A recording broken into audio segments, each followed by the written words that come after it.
C'est une invitée exceptionnelle, tout juste arrivée du musée d'Orsay. La sensationnelle Méditerranée fait entrer pour la première fois le maître Mayol dans l'un des temples de la sculpture figurative. C'est le tournant de la sculpture narrative vers la sculpture abstraite. C'est à ce moment-là que l'artiste Aristide Mayol s'affranchit du sujet. La beauté insignifiante de l'œuvre de Mayol est à Mont-de-Marsan entourée par les sculptures portraits du maître des lieux, l'autre grand nom de l'entre-deux-guerres, le Montois Charles d'Espiau. Protégé d'Auguste Rodin, il fut les mains préférées du génie. Comme beaucoup d'autres jeunes artistes qui environnent autour de Rodin dans ce début du XXe siècle, Charles d'Espiau va travailler pour le maître, va tailler des œuvres que le maître signera de sa patte. L'incontournable Rodin.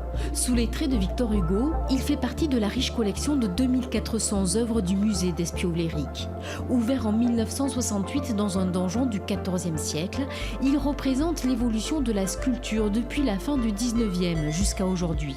Ce qui est sans doute unique en France, c'est que les collections de sculptures, elles traversent toute l'histoire de la sculpture du XXe siècle autour d'une thématique forte qui est la sculpture indépendante.